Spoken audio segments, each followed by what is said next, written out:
when you're driving now, you're not thinking about putting on your seatbelt and adjusting the mirror and where's your foot on the gas. You just do it. Same thing with Yeah. boundaries. Like I said to somebody recently, I don't set boundaries. I have boundaries. Yeah. I love it. And Okay, I am so excited to have my new friend, Barb Nangle, here with us today.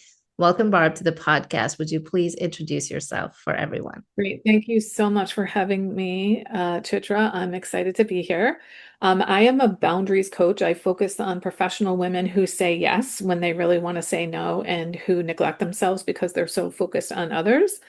I offer my signature program is called Unshakeable You, the Fragmented to Whole Method. It's a 12-week private coaching program where they get lots and lots and lots of resources and attention and curriculum from me. And then I do have a bunch of self-paced things, etc. And I'm also a podcaster. My podcast is called Fragmented to Whole: Life Lessons from 12-Step Recovery. I've been doing it for 6.5 years. I have over 300 episodes, 40 something of which are about boundaries.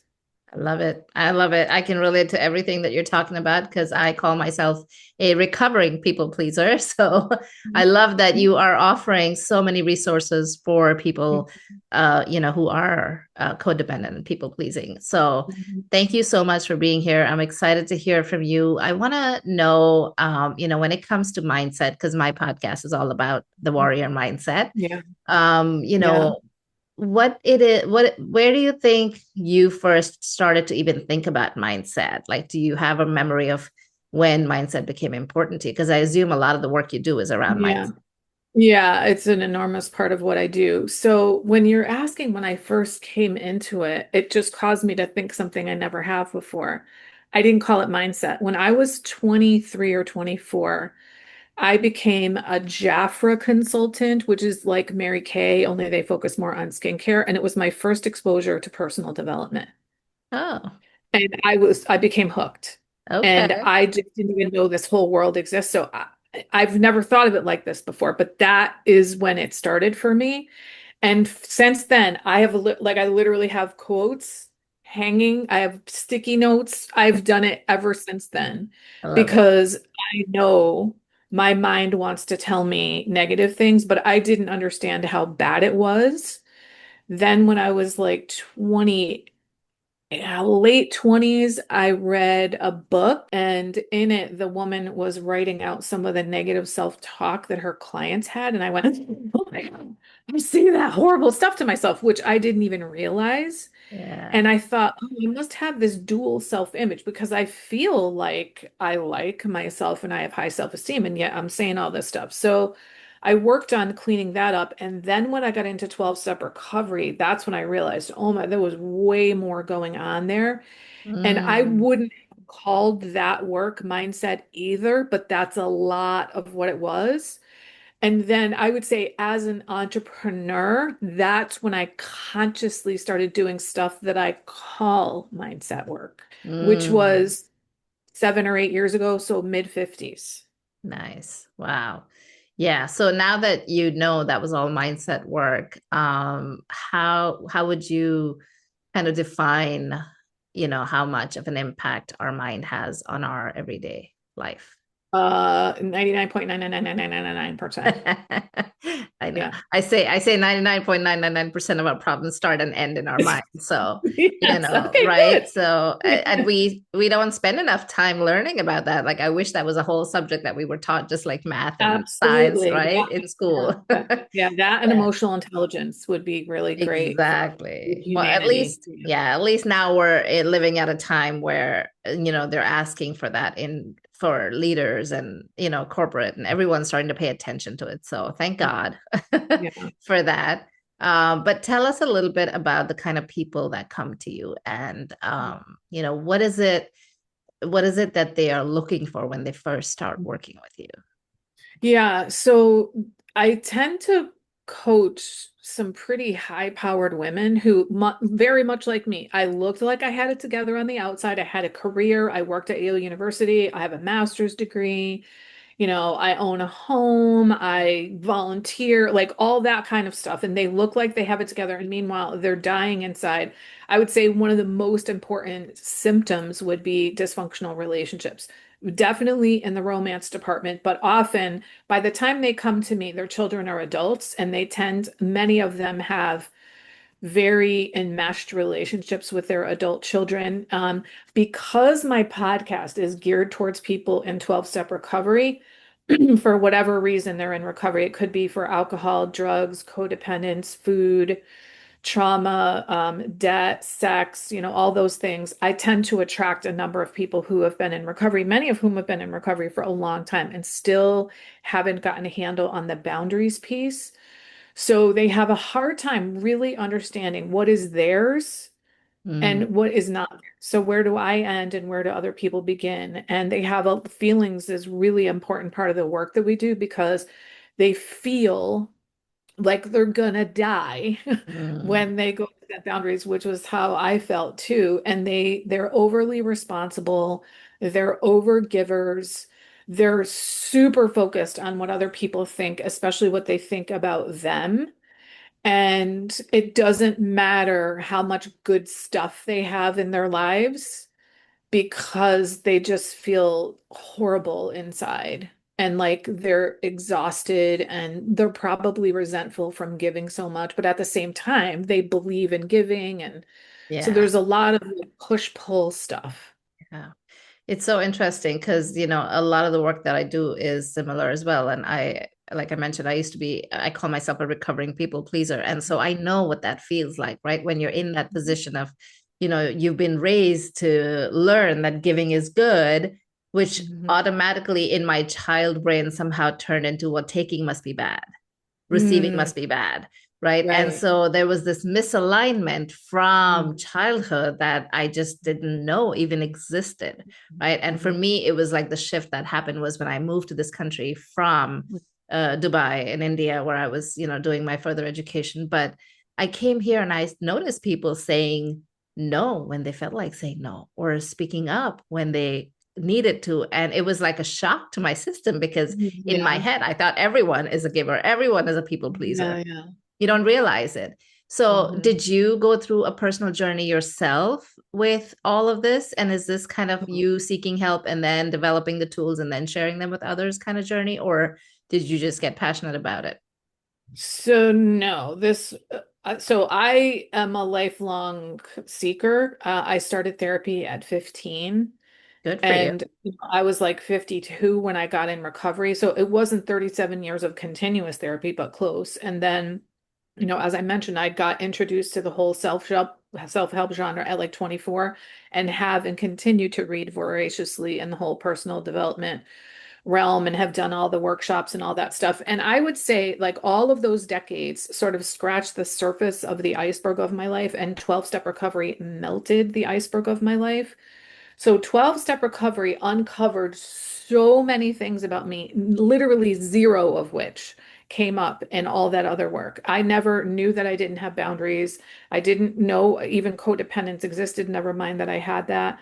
I didn't know that I had victim mentality. I didn't know that I lied all the time. I lied about drugs and alcohol and cigarettes and relationships, but mostly I lied in the people-pleasing department and acted like things were fine and this is okay with me and no, I don't mind. And then I would be complaining about you behind your back because you're taking advantage of me.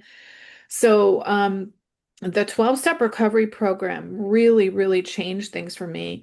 And I learned to build boundaries sort of as a byproduct of 12-step recovery.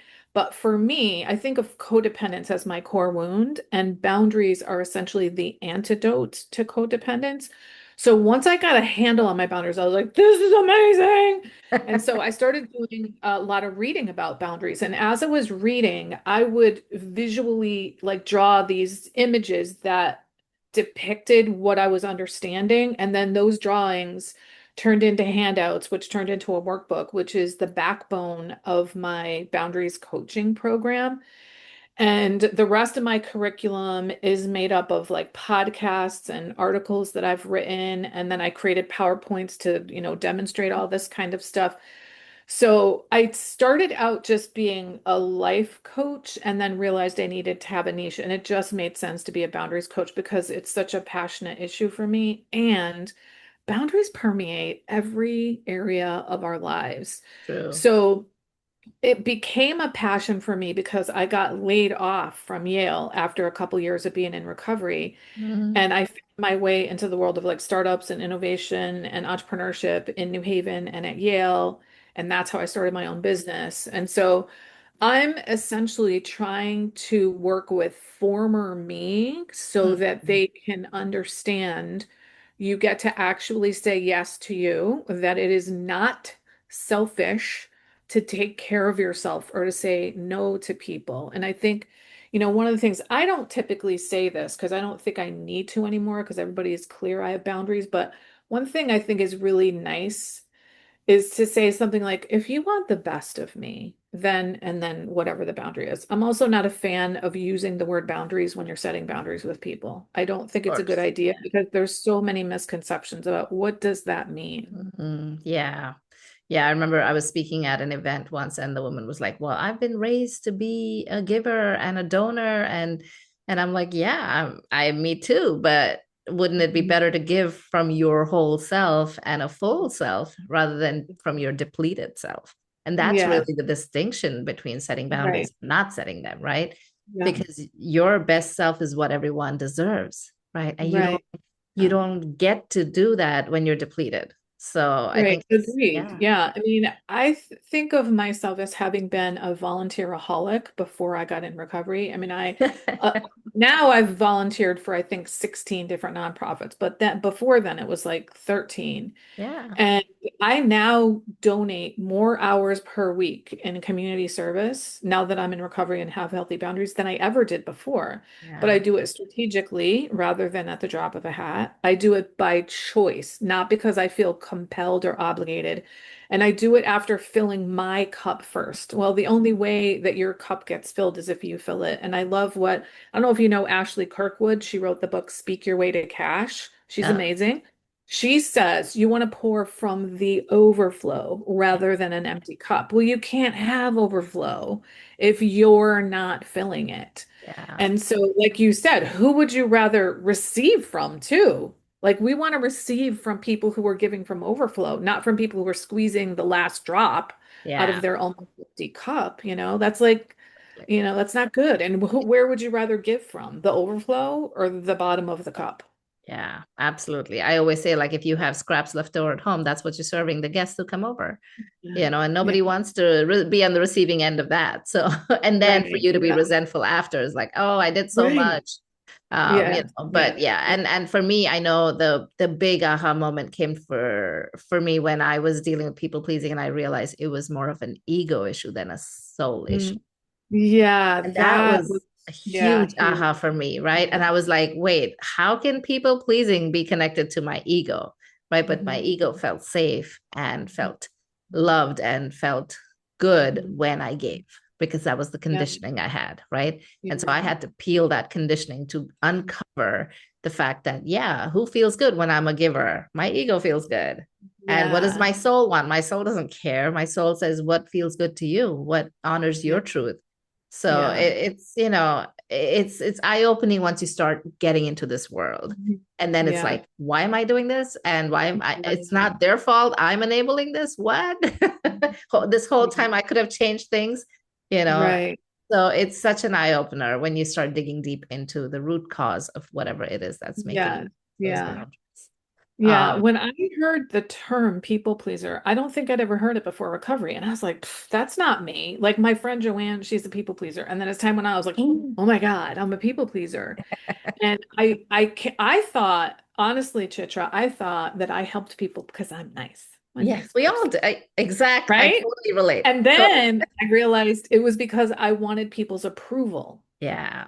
Actually, it was more like I don't want their disapproval. Like I did not want people to think I was a bad person. And to me, a bad person is someone who says no and is unhelpful. Yes. And I would say for me, the big shift, the core element that caused me to change, to go from 50 something years of people pleasing and no boundaries to having such healthy boundaries that I coach people now, is that I came to care more what I think of me than what others do. And I don't mean I don't care at all what people think of me. Of course I do. We all What I do. mean Yeah. is that I was willing to throw my integrity out the window and say yes to things that I didn't want to do, to act like things were okay with me that were not, to pretend I liked things that I didn't, to basically manipulate people into being pleased by me. And I'm no longer willing to do that. My integrity as an honest woman is way more important to me than what you think. So I've heard it said it's fine to seek other people's approval, but only when you have your own approval first. So Absolutely. if you're going to do something and you're seeking approval and you feel really good about it, go right ahead. But Yeah. if you're going to do something and you're going to feel horrible about yourself, if you're throwing your integrity out, don't do it Yeah. because it's so hard to get that integrity back. And you get to be included in the people that you want to please. Absolutely. And setting boundaries is not equal to, becoming selfish, like you said earlier, right? It's Correct. more about actually honoring yourself so much that you are Mhm. always giving from a place of overflow. I Mhm. love Right. that. And I think people pleasing literally is something that is programmed in us since we are children, right? In some way, shape, or form. If you do Mhm. this, you will fit in better. If you do that, you will be liked better. If you do, if you Mhm. get perfect grades, I feel like perfection is a type of people pleasing. Yes, There's so absolutely. Yeah. many different ways that people pleasing shows up in our lives. Mhm. And so the Yeah. conditioning of our life, of our society, of our upbringing, of our school systems, it's all geared towards making us more and more of people who seek approval all the time. What Mhm. do you think has to change for that to shift for our children today? Like, So I'm a sociologist by training. So I studied and paid attention to stuff happening on the structural issue.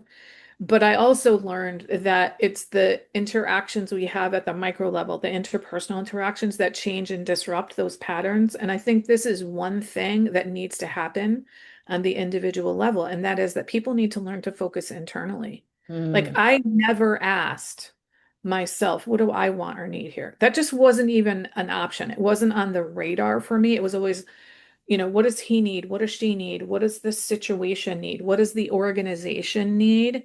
And then I just did it. And it didn't matter how burned out or how like little resources I had, or if I even knew what I was doing, I figured it out. yeah. And now I've learned that I can be much more choosy Mm, about where I'm going to put my energy and efforts. And there are things that I just gravitate towards. So those are the things. So the bulk, like my service is in 12-step recovery. That's where I do the bulk. I'm on the board of my condo now, but that's one meeting a month, yeah. and I don't really do much. I do something for 5 minutes outside the meeting. That's it. Yeah. Because I You feel like, know. I'm hoping that children today are growing up with a better Mhm. self-image than we did, right? But I don't know that that's happening. I feel like, when I moved to this country, it was very beautiful for me to see how much focus there was on the individual, the child Mhm. as an individual, right?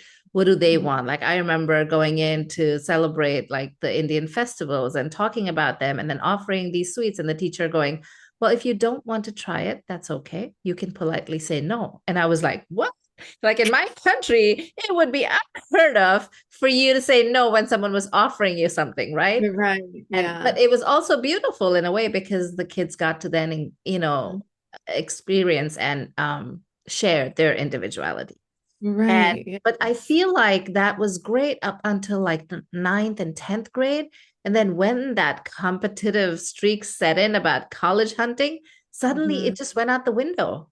And I feel Yeah. like the kids were then just like it was just cutthroat competition after that. Right. So I don't Yeah. know. I feel like I don't know if it's the education system that needs to change or if it's just things at home that need to change. Because I know there's Yeah. also a book, you might have read it. It's called Psycho Cybernetic. I don't know if No, you've I heard of it, haven't. but it's I've heard of basically psychocybernetic loops, but that's as far as that goes. I don't okay. even So know. yeah, this is a book written by a plastic surgeon who talks about how, he noticed people's self-worth tied to plastic surgery, right?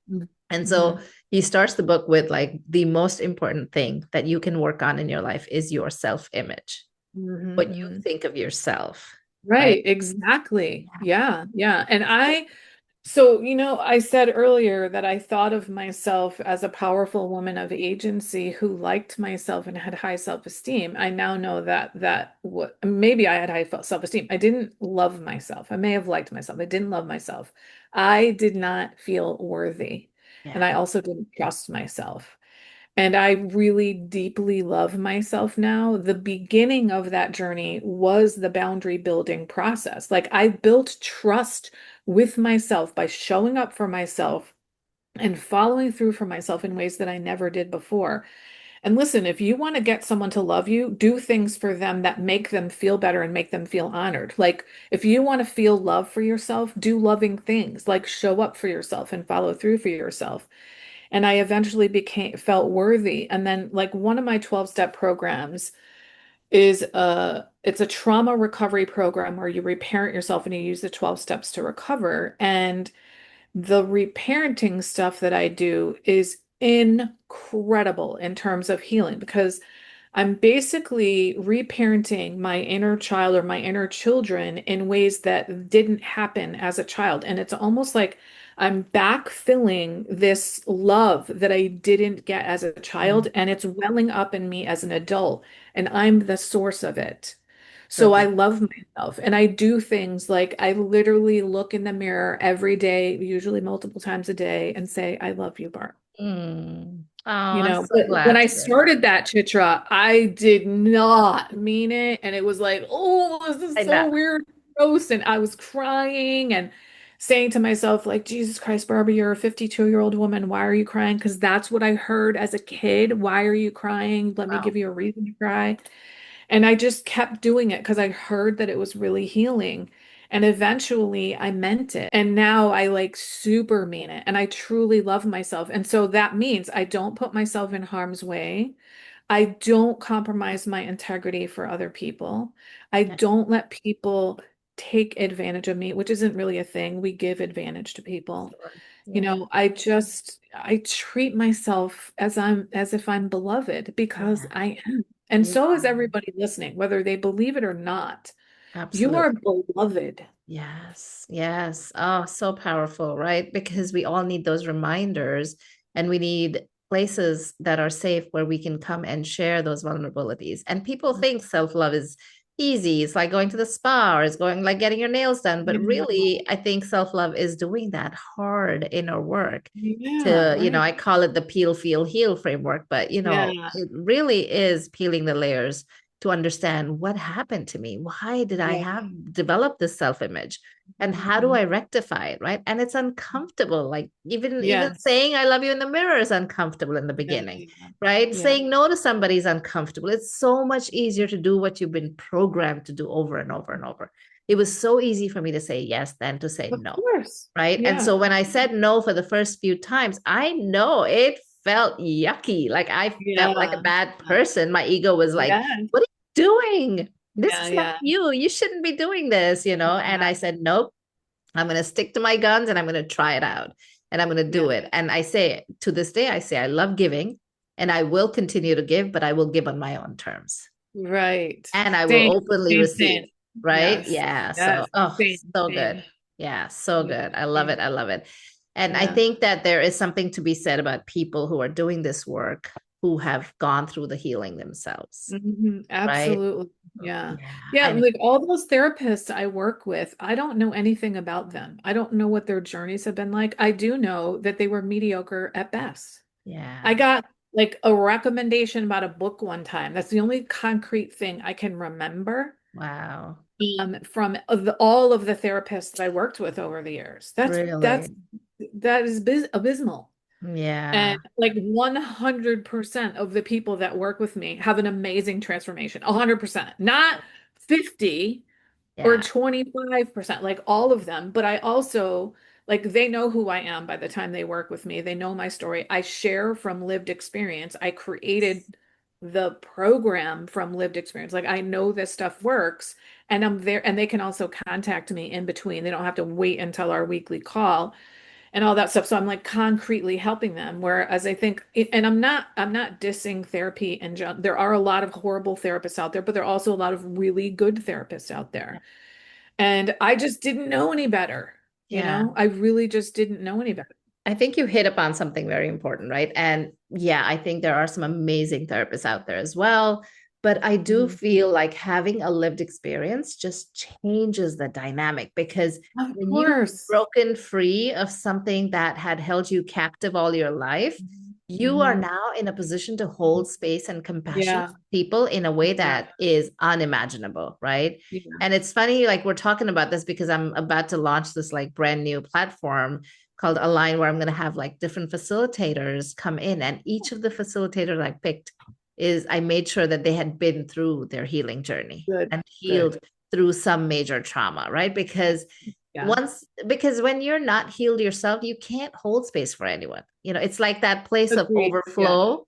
Yes. All of my Yes. facilitators have that space of overflow. And it sounds like you're Yeah. doing the same work, right? You have Yes. gotten to that place of overflow by Right. taking care of yourself, by doing Yeah. the work that was needed. So I think Yeah. that's beautiful. And I think your clients are so blessed to have you. And it's Thank so you. fantastic Yeah. that they get to experience that joy 100% of the Yeah. time. Like, that's Thank you. amazing. Yeah. Yeah. Yeah, it's pretty astonishing what I'm able to help people do. And I recently had a client tell me, when we started working or before we started working together, you told me that all your clients transform and I totally didn't believe you. And now it's true. And so I was like, "Can you record that for Yeah. me?" And she did. So I I love now it. it's the audio on my website now, Oh, so I people can love it. like, I I'm love not just saying this, it's literally true, Yeah, no, well, your passion comes through very loud and clear. So I am really, really glad that you are doing the work that you're doing because it feels very Thank you. aligned and it feels like this is your purpose and passion. So I Yeah, love that. absolutely. Yeah, 100%. yeah, Yeah. awesome. Oh my God, this is amazing. So what would you say to someone who is kind of in the throes of all of this, the repercussions of being a people pleaser, the repercussions of being someone who doesn't set boundaries? Like, Mhm. where do you think like they are and what do they need to hear to be able to make that first like break and say, oh, I need help? Well, I think the first thing they need to hear is like change is possible. Like I was in my 50s when Yeah, I turned the corner. So it doesn't matter how old you are, it's never too late. No one is beyond hope. Healing is possible. It's like there's like all those things that you think it's too late, blah, blah, blah, it can't happen to me. No, that's not true. I love it. All that mindset stuff. I would say that you start with yourself. So, like the first boundary that I remember knowing this is me setting a boundary was not opening an email from my ex-boyfriend. Like, I am Mm, not dumb, Chitra, but I had to be told you yeah. do not have to open that email. What? And then, so I finally was like, oh, I can wait until I have this psychic space. And this is my ex-boyfriend, by the way. I'd been broken up with him for like 8 months. But I still Wow. feel compelled Yeah, to because you're open it, emotionally tangled up. Yeah. right, even during the workday when I wasn't supposed to be in my personal email. And then I got mad at him for interrupting me. And then I realized what I was. And it took Yeah. me probably 2 years before it occurred to me I can just block him. And I did, but Mm, it was a journey for me. So yeah. anyway, start with yourself. So something that is bothering you, like someone who emails you or someone who texts you or someone who calls you, Mm, don't pick it up. So there's a saying in 12-step recovery about like, tug of war. mm, You can't be at war with somebody if you don't pick up the rope. So mm. don't pick up the phone, don't pick up the email, don't I pick up love the it. text. Don't pick it up until you have the psychic space to deal with it. So you set those boundaries with yourself first, and you're going to have some feelings. And it's Yeah. the feelings that stop everybody from following through on boundaries Yeah. or caving, Uncomfortable. like caving in Yeah. them. So you have to learn that you're not going to die, even though it may feel like, and you get to learn how to manage your feelings. And you start doing that with yourself and you get better at it. And then you move on to people who are good-natured people, who Mm, are not like the hardest person in the world to set boundary with. Do not start with them. right. Right? It's like Baby boundary building. steps. Yeah. Yeah, the baby steps, and it's an experimental process because you don't know what your limits are Yeah. because you don't know yourself. So the Yes. process is you being like, is this my boundary? Is that my boundary? Actually, what just popped in my mind is I remember in the early days of setting a boundary, I did this. Wham! And as soon as I set the boundary, it was like, oh, that was way too harsh. Now, Chitra, if I had known that it was going to be way too harsh, that is not the boundary that I would have set. And can Right. you imagine if I just gave up and I was like, oh my God, I'm horrible I'm at never setting boundaries. boundaries again. Right, This is right. too hard. It's just like, oh my God, I'm sorry, like that Yeah. was not what I wanted to do. But I learned from that. And unfortunately, it's an experimental process. Just like if you're learning how to ride a bicycle or you're learning how to Yeah. drive a car, you have to actually do it. You can read the manual all you want, but you Yeah. have to actually do it and feel what it's like, and then you get better at it. Same with boundaries. Yeah. Like when you're driving now, you're not thinking about putting on your seatbelt and adjusting the mirror and where's your foot on the gas. You just do it. Same thing with Yeah. boundaries. Like I said to somebody recently, I don't set boundaries. I have boundaries. Yeah. I love it. And I was like, oh, that's a really good way to say it. I love it. I love it. And it sounds like you're flowing like I do. And a lot of times in my coaching, I'll do that. I'll be like, that Yes. was so Yes. good. I need to write that down. Yes. Yeah, Because yeah, you yeah, don't know yeah. what's going Me to come too. out of your mouth when you're in that state of Right. flow, right? I love it. Exactly. I love it. So, yeah, I don't set boundaries. I have boundaries. I think that's Yes. powerful. Thank you for Yes. sharing that. I love it. I love Yeah. it. I remember somebody actually handing me a book called Boundaries. And I was like, what? Mhm. Someone actually wrote a book on this? Like, are you Yeah, kidding there's me? quite a few. Yeah, quite a Yeah. few.